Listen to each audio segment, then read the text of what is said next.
संसद में वंदे मातरम पर चर्चा के दौरान जब प्रधानमंत्री नरेंद्र मोदी ने बहुत कुछ बोल लिया, नेहरू का नाम लेकर बोले, तब राहुल गांधी की गैर मौजूदगी में समाजवादी पार्टी के मुखिया अखिलेश यादव ने मोर्चा संभाल लिया और एक एक करके अखिलेश यादव ने भारतीय जनता पार्टी पर तीखे हमले बोले। अवधेश प्रसाद का भी जिक्र कर दिया। क्या कुछ हुआ संसद में, भारत एक सोच पर अखिलेश के भाषण का पूरा विश्लेषण करेंगे। मेरे साथ भरत जी मौजूद हैं, भरत जी से चर्चा करेंगे। भरत जी, भारत एक सोच पर बहुत स्वागत आपका। और अखिलेश यादव ने जिस तरह से आज संसद में हमला बोला है सत्ताधारी पक्ष पर। चंद्रकांत जी, आज पूरा देश अखिलेश यादव को सुन रहा था और अखिलेश यादव ने ये दिखला दिया, ये बतला दिया कि वो सिर्फ उत्तर प्रदेश तक ही सीमित नहीं है। अखिलेश यादव समाजवादी पार्टी के राष्ट्रीय अध्यक्ष हैं और सांसद हैं। ये दिखला दिया कि उनमें नेशनल स्तर की कैपेबिलिटी है और राष्ट्रीय स्तर पर वो भारतीय जनता पार्टी को चुनौती दे सकते हैं। संसद के भीतर आज जब अखिलेश यादव गरजे तो भारतीय जनता पार्टी के खेमे में सन्नाटा छा गया। अखिलेश यादव ने आरएसएस का जिक्र किया और आरएसएस के नाम का जिक्र किया और ये कहा कि जो लोग उस समय मुखबिरी करने वाले थे, जो लोग आज़ादी के आंदोलन में शामिल ही नहीं थे, जिन लोगों को आज़ादी से लेना देना ही नहीं था, जो लोग दूसरे पाले में बैठे हुए थे, उनको वंदे मातरम की चिंता है। वो वंदे मातरम की चिंता आज कर रहे हैं। अखिलेश यादव ने क्या कहा, सबसे पहले आपको एक झलक देखनी चाहिए छोटी सी, फिर मैं आपको आगे बतलाता हूं, आगे लेकर के आता हूं। देखिए, आगे अखिलेश यादव बैठे हुए हैं, पीछे डिंपल यादव बैठी हुई हैं और उनके सांसद बैठे हुए हैं, बगल में अवधेश प्रसाद यहां पर बैठे हुए आपको दिखलाई देंगे और उनका बयान आपको सुनना चाहिए। सुनिए। आज के दरारवादी लोग उसी से देश को तोड़ना चाहते हैं। ऐसे लोगों ने सभापति महोदय, ऐसे लोगों ने पहले भी देश के साथ दगा किया और आज भी कर रहे हैं। ये चर्चा तो जोड़ने का काम करेगी ना अखिलेश जी, क्योंकि आज वंदे मातरम की चर्चा, वही मैं कह रहा हूँ, वंदे मातरम में जोड़ने का ही काम करेगी। वंदे मातरम कोई दिखावा नहीं है, ना ही राजनीति का विषय है। क्योंकि सभापति महोदय, हम जब ये चीज इनके विचारों से, इनके भाषणों से जब बात सुनते हैं तो ऐसा लगता है कि वंदे मातरम इन्हीं का बनवाया हुआ गाना है। जिन्होंने सभापति महोदय, जिन्होंने आजादी के आंदोलन में भाग ही नहीं लिया है, वो वंदे मातरम का महत्व क्या जानेंगे। सच तो ये है कि सरफरोश लोग वंदे मातरम दिल से बोलते थे। उन आजादी के दीवानों के खिलाफ कुछ लोग अंग्रेजों के लिए जासूसी और मुखबिरी का भी काम करते थे।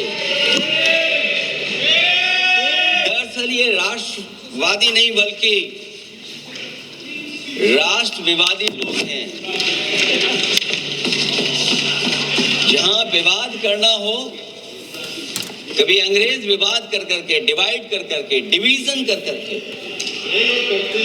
राज किया करते थे। सभापति महोदय, आज भी वही रास्ता कुछ लोग अपना रहे हैं। वो डिवीजन का रास्ता अपना रहे हैं, डिवाइड का रास्ता अपना रहे हैं, दरारवादी रास्ता अपना रहे हैं। इनका इतिहास खंगाला जाए कि इन्होंने आजादी के पहले और आजादी के बाद वंदे मातरम क्यों नहीं गाया। ये सभापति महोदय, आज जब हम वंदे मातरम पे इतनी चर्चा कर रहे हैं, जिस भाव से हम लोग यहाँ बैठे हैं, कम से कम ये भी खंगाला जाए इतिहास में कि वंदे मातरम कुछ लोगों ने कब गाया। उन मुखबरों से ये सवाल पूछा जाए कि स्वतंत्रता के बाद भी उन्होंने अपना गीत क्यों बनाया। उनकी एक रंगी सोच ने तिरंगा क्यों नहीं फहराया। वंदे मातरम सियासत के झूठे राष्ट्रवादियों के लिए नहीं है, गलत लोगों की गलत मंशा पूरा देश समझता है और केवल यही नहीं ओन करते हैं।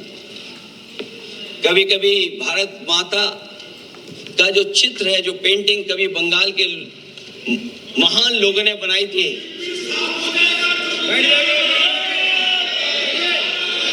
सभापति सभापति महोदय इनको देख लीजिए और फिर बैठ जाओ। अखिलेश यादव ने यहाँ पर अवधेश प्रसाद को दिखलाया और बतलाया कि ये आज की जो राजनीति है या भारत देश में जो संविधान है उसकी देन है। अवधेश प्रसाद जो अयोध्या से भारतीय जनता पार्टी को हरा रहे हैं। इसके अलावा अखिलेश यादव ने बेहद हार्ड लाइन ली, बेहद हार्ड लाइन पर चले और बिल्कुल स्पष्ट शब्दों में ये कहा कि जिनका ना वंदे मातरम से लेना देना था, ना राष्ट्रगान से लेना देना था, ना आज़ादी के आंदोलन से लेना देना था, जो अपने मुख्यालय पर झंडा नहीं फहराते तिरंगा। चंद्रकांत जी, 52 वर्षों तक, आज़ादी के 52 वर्षों तक, यानी आज़ादी के बाद 52 वर्षों तक 2001 तक आरएसएस के मुख्यालय पर तिरंगा झंडा नहीं फहरा। आरएसएस कहती है कि हमारा गुरु ध्वज है भगवा, इसलिए हम तिरंगा नहीं फहराते हैं। उसके बाद 26 जनवरी और 15 अगस्त 2 दिन को छोड़कर 2001 के बाद फहराना शुरू किया। अखिलेश यादव यहाँ पर पूछ रहे हैं कि जो लोग झंडा नहीं फहराते तिरंगा, वो वंदे मातरम का जिक्र कर रहे हैं, वो वंदे मातरम की बात कर रहे हैं। अखिलेश यादव बिल्कुल क्लियर कट इस बात को कहते हैं कि जो लोग देश को बांटने वाले हैं, जो लोग देश को बांटते हैं, जो लोग एक रंगी सोच पर चलते हैं, वो वंदे मातरम की बात कर रहे हैं। संसद के भीतर अखिलेश यादव ने जो हार्ड लाइन ली, क्योंकि राहुल गांधी मौजूद नहीं थे संसद के भीतर, हार्ड लाइन ली और हार्ड लाइन के बाद फिर प्रियंका गांधी आती हैं अखिलेश यादव के भाषण के बाद, और प्रियंका गांधी इसी लाइन पर चलते हुए गरजती हैं संसद के भीतर और एक से एक तथ्य वंदे मातरम को लेकर के देती हैं। तो समाजवादी पार्टी ने संसद में आज ये दिखला दिया कि बतौर इंडिया गठबंधन या अलायंस या विपक्षी एकता में कितनी ताकत है, और संसद के भीतर ये दिखलाया कि वो भारतीय जनता पार्टी पर हमला करने में या भारतीय जनता पार्टी के किसी भी प्रोपेगेंडा वाले हिस्से को ध्वस्त करने में कहीं भी पीछे नहीं है। जितनी शक्ति के साथ कांग्रेस भारतीय जनता पार्टी का विरोध या भारतीय जनता पार्टी को रोकने की कोशिश करती है, समाजवादी पार्टी उतनी ही शक्ति के साथ भारतीय जनता पार्टी के प्रोपेगेंडा और भारतीय जनता पार्टी की मशीनरी का विरोध करती है। अखिलेश यादव संसद में खड़े होकर एक तरफ टीएमसी की तरफ से भी बोल रहे थे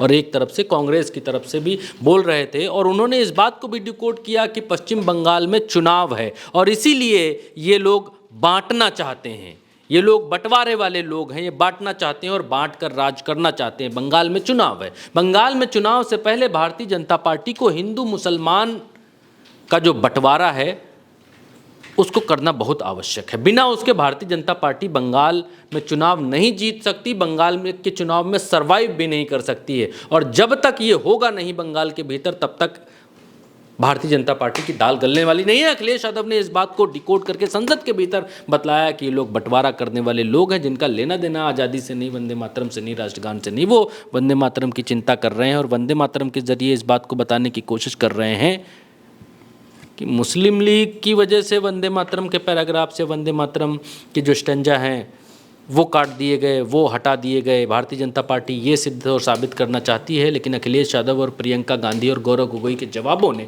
संसद के भीतर भारतीय जनता पार्टी के इस एक तरफा प्रोपेगेंडा को चलने नहीं दिया। तो अखिलेश यादव ने पूरी तरीके से कमान संभाली, सदन के अंदर गरजे, उनके साथ तमाम उनके नेता भी मौजूद थे और अवधेश प्रसाद का हाथ पकड़कर अखिलेश यादव ने भारतीय जनता पार्टी को यह भी दिखा दिया कि अयोध्या की हार को भूलो मत। फिलहाल भारत एक सोच पर मेरे और भरत जी के साथ इस चर्चा में इतना ही। आप भारत एक सोच के साथ बने रहिए, सब्सक्राइब कीजिए। नमस्कार।